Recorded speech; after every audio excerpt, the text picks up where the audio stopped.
Bismillahirrahmanirrahim. Assalamualaikum warahmatullahi wabarakatuh.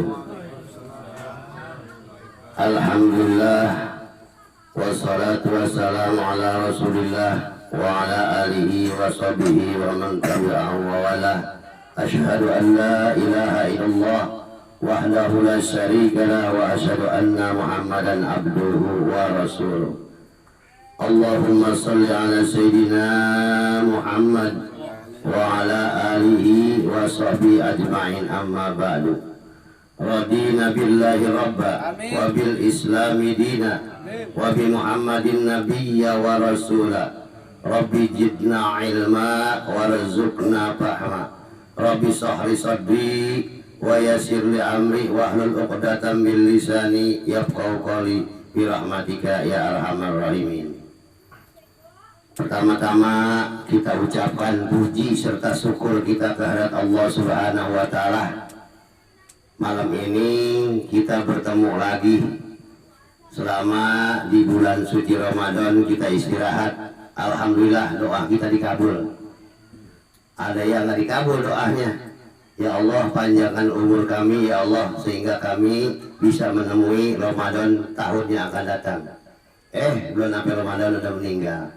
Kita alhamdulillah malam ini doa kita dikabul oleh Allah, panjang umur, sehat walafiat, sehingga ditambah iman dan Islam.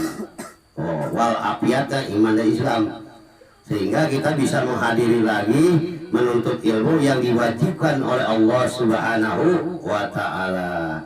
Amin ya rabbal alamin. Mudah-mudahan kita bisa bertemu lagi bulan puasa tahun yang akan datang. Amin ya rabbal alamin. Itu yang kita pinta mah, panjang umur doang udah. Apalagi duit banyak mah udah kerasa tuh hidup. Tahu-tahu asaan baru kemarin bisa puasa, kalau udah datang lagi wae. Gua hukum enak sehat mah ya. Karena kita dikasih sehat oleh Allah, panjang umur bari sehat, duit bari banyak. Asaan baru kemarin bulan puasa lagi wae. Coba habis lebaran dikasih sakit, sebulan beda, entong nggak bisa bangun. Masya Allah, lama amat ini ya Allah, seriang, lama amat ini siang, malam amat ini malam.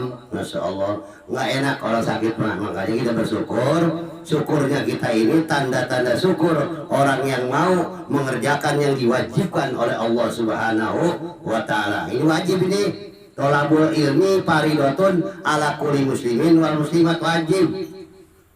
Yang dikatakan wajib di sini ini tempatnya. Kenapa? Karena di sini nggak ada materinya, nggak ada arisannya, nggak ada tetek bengeknya. Tahu-tahu makan, tahu ada, tahu roti ada, tahu kacang ada, tahu kopi ada, berkah ya. Alhamdulillah ini, masya Allah. Saya nggak ngundang. Hei, ntar kalau ngali balikin ya, beli kacang beli roti enggak?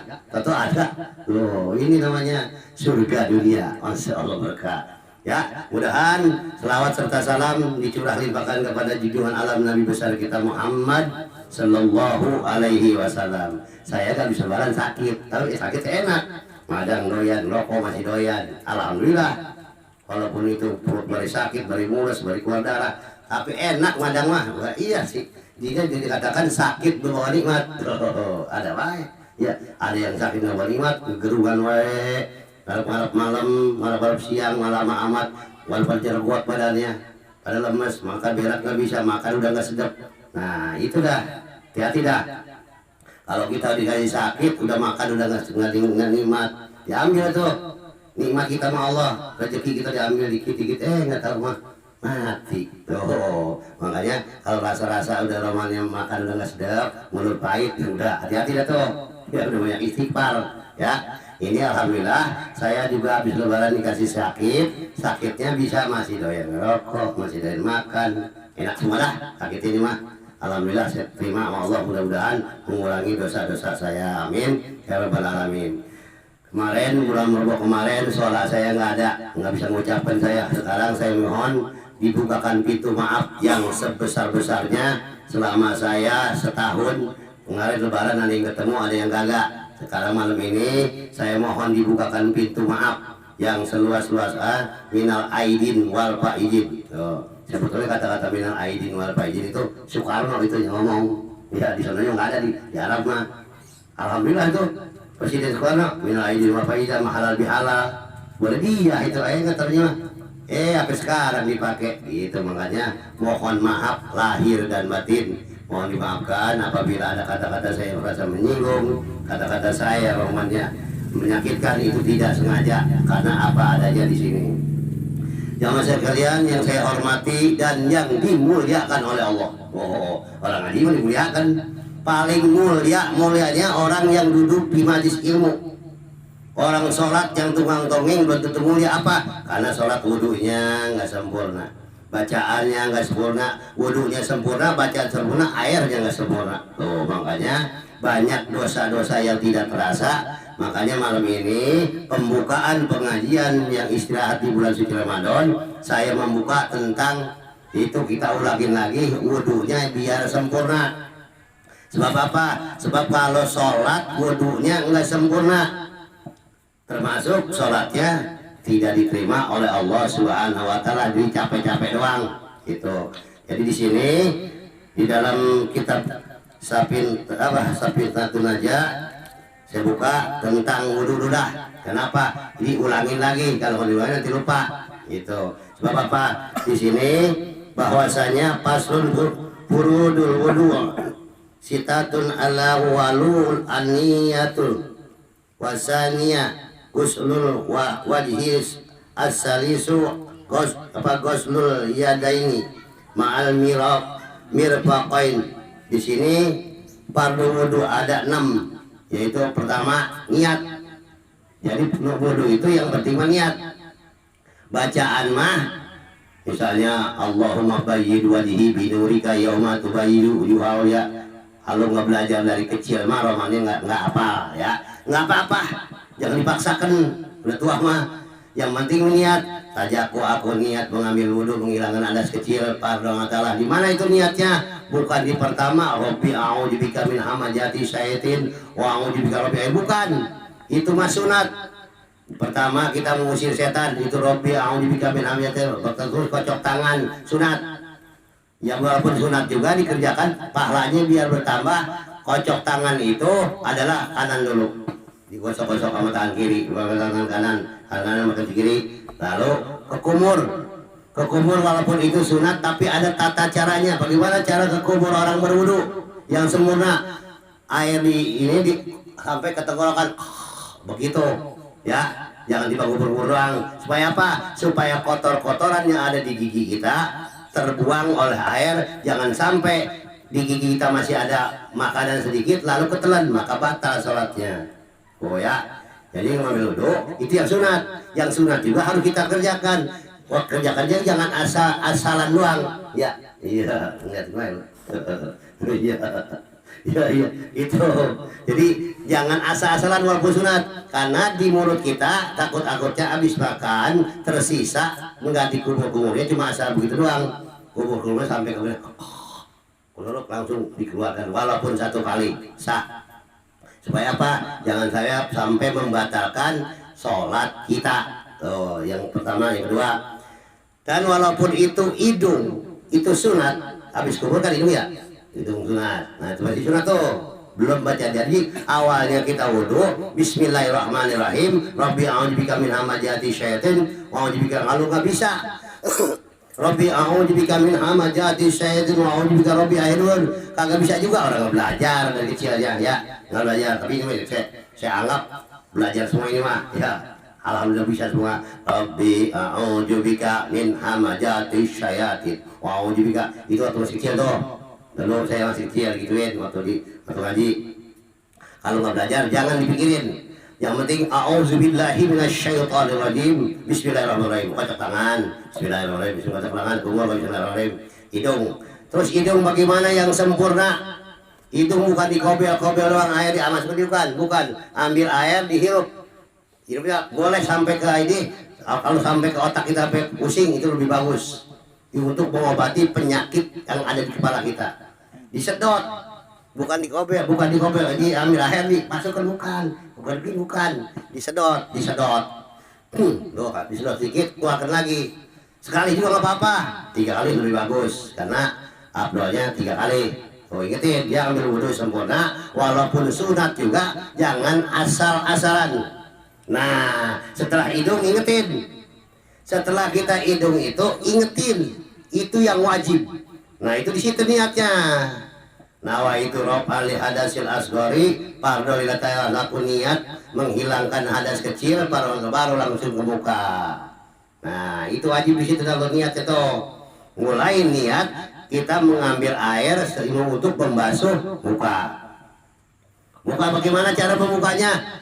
Diusap-usap sampai kemari, ini telunjuk ke hidung. Mari deh. Lalu ini yang kedua yang terakhir mata begini ini. Tuh. Iya. Jadi begitu. Jadi ini angin gini, begitu. Ini kemari nih. Nih. Oh, jempol ke sini, ini kemari. Nah terus terakhir begini, set mata kita nih terkotor ini gitu. Supaya apa? Supaya bersih semua. Berapa kali? Sekali itu cukup. Supaya abdolnya 3 kali, pahalanya gede. Oh gitu. Jadi sempurnanya wudhu itu akan menyempurnakan sholat kita, jangan asal-asalan. Terus tangan bagaimana? Nah ini tangan nih, banyak saya lihat ada yang digujurkan dari atas, ada nggak boleh itu, harusnya dari ujung sini diambil air begini, diusap-usap, diambil usap sama tangan kiri supaya rata. Nah kedua ketiga aja sunat sekali, tapi usap-usap udah rata boleh. Tapi abdolnya 3 kali, diambil lagi. Bukan diguyurkan ke sini dari atas ke bawah, bukan. Kurang abdol. Gitu. Jadi dari bawah ke atas kalau mau diguyur juga. Dari sini nih, diguyur tangan kiri juga sama. Gitu ya. Supaya apa nih, ngaji bertahun-tahun ngambil wudhunya belum sempurna, pas kita meninggal di dalam kubur masih digetok juga sama malaikat. Kan saya sholat, wah ya malaikat, sholat tuh kagak sempurna, wudhunya nggak sempurna. Tuh, karena apa? Diajarin, nggak boleh dengerin. Oh, kan dengerin ya. Tuh tangan begitu caranya. Habis tangan apa? Rambut. Ingetin tuh, kalau ngambil air bukan di kopiak-kopiak, bukan. Ambil di sini, ambil air, diusap gini. Tuh, gitu tuh, seret sekali juga cukup. Ya, ini jadi singkatnya nih sekaligus ya, sekaligus kalian ngajarinnya biar habis. Ya, tetap rambut begitu, diambilin air, set, diusap dulu, ditarik ke belakang, tarik lagi ke depan. Itu wudhunya Rasulullah. Tuh, karena saya kan belum belajar, kemarin belum tahu juga juga sama. Sekarang alhamdulillah boleh belajar, berarti wudhunya Rasulullah seperti itu. Wudhu sampai air sampai seember, bukan.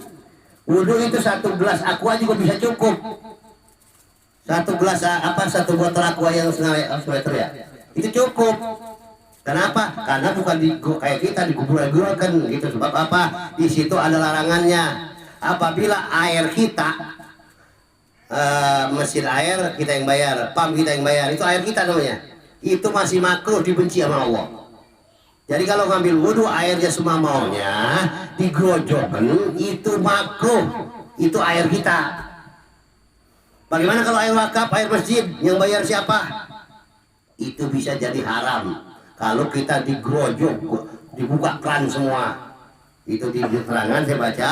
Jadi ini masih nyambung sebetulnya, ntar ada di sini. Ini sekaligus ya ngasih tahunya biar paham semua, gitu, biar paham. Jadi kalau ngambil air wudhu jangan digrojokkan, itu bentang-bentang itu air wakaf, air masjid, itu bisa jadi haram, bisa juga makruh. Jadi saya baca keterangannya bahwa di air kita aja makruh kalau kebanyakan air.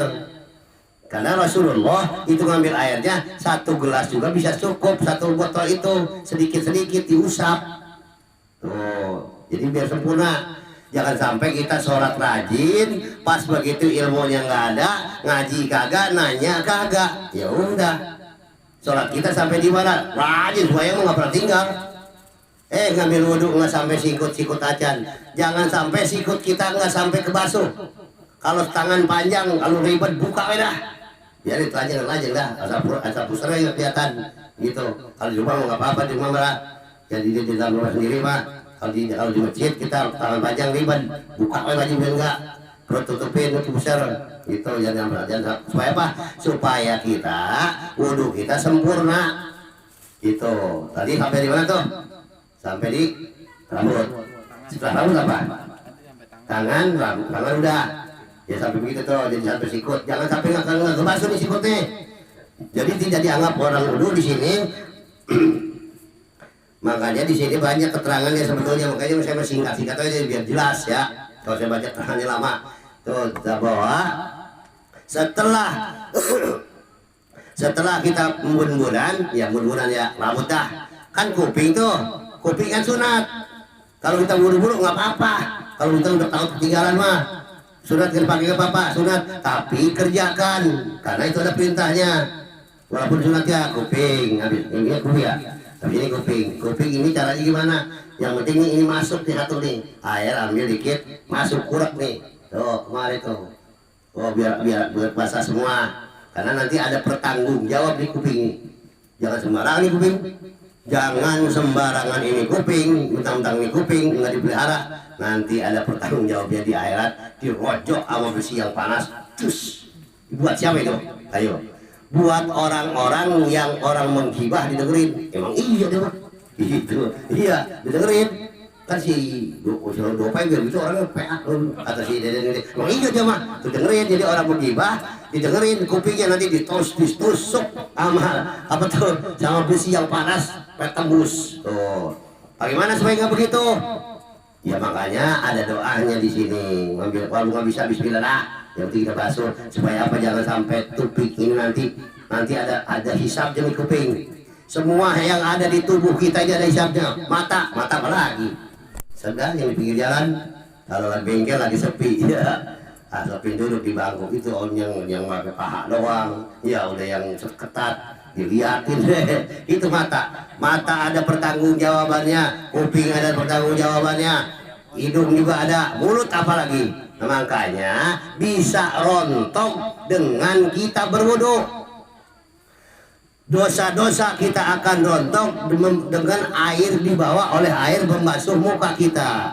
Rontok dosa-dosa kecil. Makanya kalau orang yang nggak sholat itu dari subuh dia nggak sholat berarti tidak berontokkan dosa. Johor dia nggak sholat berarti dosanya numpuk. Dosa kecil numpuk. Asar nggak sholat numpuk lagi. Tapi kalau dia sholat dibasuh dengan air wudhu itu rontok. Apabila dia membasuh muka maka rontoklah semua dosa-dosa yang ada di muka. Di muka apa? Hidung ada, mulut ada, mata ada, rontok semua ada tuh. Barang siapa yang membasuh tangan maka rontok semua dosa-dosa yang ada di tangan. Begitu wudhunya. Tapi wudhunya yang tadi itu sempurna, ingetin. Ya, jangan ngaji disalahin. Ngaji juga kan begitu katanya. Jangan pengajian disalahin. Ya, ngajian lah disalahin. Dengerin makanya ngajinya ya. Biar sempurna, sholat kita biar keterima, kita jangan sampai wudhu kita asal-asalan. Tuh, sampai di mana tadi? Sampai di kuping ya. Karena ada yang banyak pakai ini leher, ada yang pakai juga enggak, ada yang pakai, ada yang kagak. Boleh, ada yang makan bid'ah ke leher. Ada doanya. Allah membuka rokobatin dan nari kesalahan sini walaglali di sini ada doanya. Kalau mau dipakai silakan, dipakai juga silakan. Itu alat leher. Udah basuh aja bismillah. Supaya apa nanti nih? Nanti supaya belenggu kita yang dari neraka itu kita dibelenggu kan nanti nih. Orang nanti disiksa bukan di tangannya didiemin, dibelenggu diikat, kaki diikat, tangan diikat. Dibakar di api, enak nggak? Bari hidup, ya kan? Kita hidup, tangan diikat, kaki diikat, dibakar, dipanggang. Udah nggak bisa, aduh-aduhan nggak bisa, udah bergerak nggak bisa. Orang diikat sama rantai neraka, ya. Kalau rantai di dunia mah enak, adem. Rantai neraka teh ya, baru panas, baru marau. Naudzubillah. Makanya hati-hati di dunia, coba bencarahan. Ya, jangan banget amat sama dunia. Itu nanti dibelenggu kita supaya apa? Itu leher ada doanya. Allah membuka rokobatin dan nari nasalasi wal aglali, ada doanya. Pakai dah, minimal nggak bisa. Udah pakai bismillah supaya apa? Supaya nanti menyelamatkan kita di dalam neraka. Pokoknya selamat dah. Orang yang sholat berselamat. Orang yang sholat pasti selamat, tidak masuk neraka. Tapi sholat yang bagaimana? Ini wudhunya dulu. Oh, wudhunya dulu benerin. Jangan asal sholat doang. Wudhunya benerin. Setelah wudhu, apa tadi sampai di mana? Leher. Terus kaki. Ini kaki asal-asalan doang kadang-kadang. itu kaki kalau menurut Rasulullah, makanya Rasulullah sunahnya wudhu itu duduk, apa nongkrong. Kalau ada duduk pakai jenggot dah. Sunahnya wudhu sebetulnya nongkrong, bukan berdiri. Sebetulnya di sana ada tuh di masjid ini kemarin saya ini enak amat itu tempat duduk pakai duduk pengen tuh di kita kemarin saya lagi jalan-jalan di sana sama sebaran pas sholat wudhunya duduk enak banget ya banyak ya sana kita kemarin ini satu lagi kita sana duduk itu enak tuh duduk emang sunnah kita di sini banyakkan diri ya tapi nggak apa-apa lah kita menghilangkan sunnah dikit. Nah itu yang sunnah. Terus kaki gimana? Karena diri kan dalam kagok kakinya asal terlalu timbang disiram doang. Ini tumit-tumit kaki nih sela-sela jari. Sela-sela jari itu harus dengan jeriji tangan kita. Sunnahnya kaki kanan dengan tangan kiri, jeriji kiri. Kaki kiri dengan jeriji tangan kanan. Itu sunnahnya. Supaya apa? Supaya sempurna air masuk ke sela-sela kaki, sela-sela jari. Kalau kita timbang itu kadang karena kaki kita rapat begini kan ada yang begini kaki kalau begini jegal ngurun ya bisa nggak apa-apa tuh air masuk ada yang begini kan kaki kita merapat ya itu harus dibasuh dengan di ojok-ojok dengan ini dengan jari kita supaya sempurna. Sempurnanya mana? Barang siapa yang membasuh kaki yang sempurna maka dosa yang ada di kaki rontok. Supaya apa tuh? Supaya apa manfaatnya membasuh kaki buat wudhu? Itu apabila nanti di jembatan Siratul Mustaqim ya mustaqim di jembatan Siratul Mustaqim itu menurut keterangan itu serambut satu dibelah 7 tajamnya 1000 tajam daripada pedang. Tapi kalau kita sering membasuh kaki kita maka insya Allah selamat nggak mau akan jebur ke itu toh yang lembah neraka yang sangat panas. Nggak mungkin karena kita sering berwudu kaki kita sering kita basuh itu hikmah dan manfaatnya berwudu supaya sempurna. Nah sempurna wudunya sempurna semuanya airnya nggak tahu kadang bak nggak cukup 2 kulah pakai air wudu. Ada pernah saya nenamu pas saya nanya mau numpang ambil wudu ini wudu saya di mana? Oh itu Pak katanya itu ada ember boleh ngomongin serok aja di situ di bak kan bak itu boleh di tubuh tangan mungkin bisa juga kena najis itu ngambil airnya sampai udah selamanya begini iya saya maksudnya nggak sah ini tuh banyak yang nggak tahu air bak yang kurang 2 kulah diambil di ember atau di bekas cat dibolongin glucur bertahun-tahun itu dia sholat nggak terima. Kenapa? Karena itu wudhunya nggak belajar lagi. Hati-hati. Wudhu yang sempurna itu yang benar sah itu dari keran. Emang dari keran lah yang sama udah nggak kecepretan dah. Ya nggak kecepretan makanya. Terus udah wudhunya sempurna itu airnya gupukan harus hati-hati. Ini kadang-kadang bekas air wudhu ditandangi di bak, ya kan? Ditadiangan di bak sayang katanya kebuang-buang baknya emang bersih tuh air bening nggak kotor tapi bersih tidak suci tadi tidak mensucikan dipakai cebok dipakai istinja coba pikirin dah kalau itu air mustamal airnya bekas wudhu dipakai istinja maka itu tidak sah istinjanya dan kalau istinjanya tidak sah maka wudhunya pun tidak sah. Oh sampai di situ sholat mah hati-hati dari airnya juga. Banyak orang nanti menyesal di dalam kubur kalau istrinya kemarin saya ngaji. Oh dari guru sono menerangkan dari kitab Safikan aja juga sama awal katanya kalau semuanya nggak tahu bahwa istri head itu apabila kita berjima dengan istri yang lagi men dosa, ya kan dosa.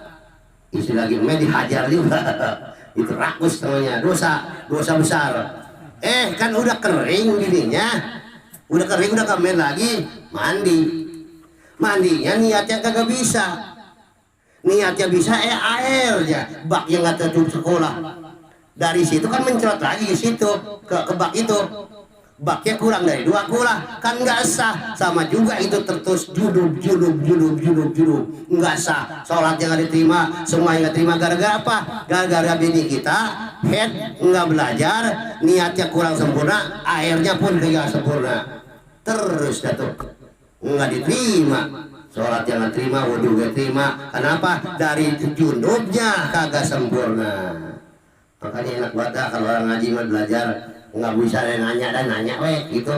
Ini bagaimana saya habis begitu sama bini saya habis nggak dia nanti malam begini mandinya bagaimana? Mandinya yang paling abdul itu kalau zaman dulu mencebur di kali. Nah itu kali ada silap bari anjam di pada nih pada tahu sah orang enak betul. Kalau ada kali mah ya dulu zaman dulu di kali zaman saya waktu kawin tahun 87 itu kali masih hebat. Saya kalau saya dulu habis begitu nggak di sumur nyebur sekali wah aman. Tuh, sekarang yang kalau pengen abdol, kalau pengen ibadah kita keterima sama Allah, itu keran kita hidupin. Kalau nggak punya keran ya, semua apa dari misalnya pam atau air itu minimal kita siapkan air yang suci, yang jangan sampai misalnya air itu bak, jadi jauhkan. Kalau belum tersiram semua jangan sampai kena kekecelekan air yang udah bekas kita mandi, nggak sah. Itu tidak sah, semuanya nggak sah. Dari sampai kemana nggak sah? Sampai ke sholat kita, sampai sholat kita nggak diterima gara-gara mandi junubnya, niatnya nggak bisa, airnya juga nggak sah. Oh, kenapa? Karena punya baknya kecil, airnya mencerot lagi, kagak sempurna. Itu hati-hati ya. Ini apa saya bahas biasanya habis bulan puasa ini, habis lebaran begini, supaya ingetin dong ini mah ya. Kali udah tahu ya tahu lagi, tapi ini yang udah tahu biar inget lagi. Nanti kita hati-hati dengan air yang untuk bersuci, terutama itu istinja. Hati-hati mencebok dengan air yang bekas air wudhu, itu tidak sah. Tidak sah air yang bekas wudhu kita pakai cebok, itu cebok kecing cebok berak nggak sah. Sampai di mana? Kalau itu ceboknya nggak sah, maka juga wudhu kita nggak sah, sholat kita nggak sah. Berarti nggak terima dong, ya kagak diterima. Tuh, makanya ngaji ini saya ada keterangannya, capek dah menurut lama ya. Ini di pertama udah saya baca, udah kalau saya jelasin dah, biar apa, biar ngedengerinnya biar jelas. Kalau saya baca atau lama gitu ya, ini seperti itu. Jadi bahwasanya kata dalam firman Allah Subhanahu wa taala, hai orang-orang mukmin, apabila kamu hendak mengerjakan sholat, maka basuh atau cucilah mukamu, kedua tanganmu sampai dengan siku. Sapulah kepalamu. Di sini berarti dari Allah, firman Allah bahwa diperintahkan dari muka, tangan, rambut sampai kaki. Berarti yang lain sunat itu nambah pahala kita gitu. Jadi hati-hati. Yang pertama, ini malam pertama di pembukaan dari bulan suci Ramadan, saya buka tentang dari tadi mulai air langsung tuh semua ada. Biasanya air dulu, airnya bagaimana gitu kan. Udah ini jelas-jelas saya dah. Yang jelas-jelas saya terangkan bahwa kita ingin sempurna sholat kita, yaitu kita harus air-air yang dibersihkan oleh Allah. Jadi yang benar-benar bersih ya. Karena pembukaan pengajian ini kalau saya kagak ingetin, nanti tanggal 1 takutnya ibadah kita tidak diterima oleh Allah Subhanahu wa taala. Kalau air penampungan di toren gimana tuh, suka banyak kecunya? Kalau air penampungan di toren itu udah dijamin bersih karena tertutup. Kalau di dalam banyak segala kan sekian bulan, minimal 3 bulan aja udah banyak kecu, gimana? Lumut Kan kalau cuy itu termasuknya kalau kita emang hati-hati, emang udah tahu kita ada cuy ya, kita lebih rapat lagi, jadi kuras lagi. Takutnya kurang sempurna, kan kita hati-hatian. Jadi kita Imam Syafi'i banyak kehati-hatian gitu. Jadi jangan sampai kita ini sebagai umat Islam pas nanti kita di dalam kubur ternyata amal sholat kita, ibadah sholat kita diterima gara-gara apa? Istinjanya nggak beres, mandi junubnya nggak beres, Wudhunya kalau dari mulai istinja nggak beres, dari mulai mandi junub nggak beres, semuanya nggak sempurna, wudhunya nggak sempurna, maka sholatnya tidak diterima. Ya, ingetin tadi tuh bahwa kita apabila mandi junub, ya silakan, jangan sampai kita ini. Waalaikumsalam warahmatullahi wabarakatuh. Alhamdulillah. Ahlan wa sahlan. Ini anak dari guru saya, Iha Mantajudin. Oh, ini fotonya ada tuh. Ya, dokter. Ya.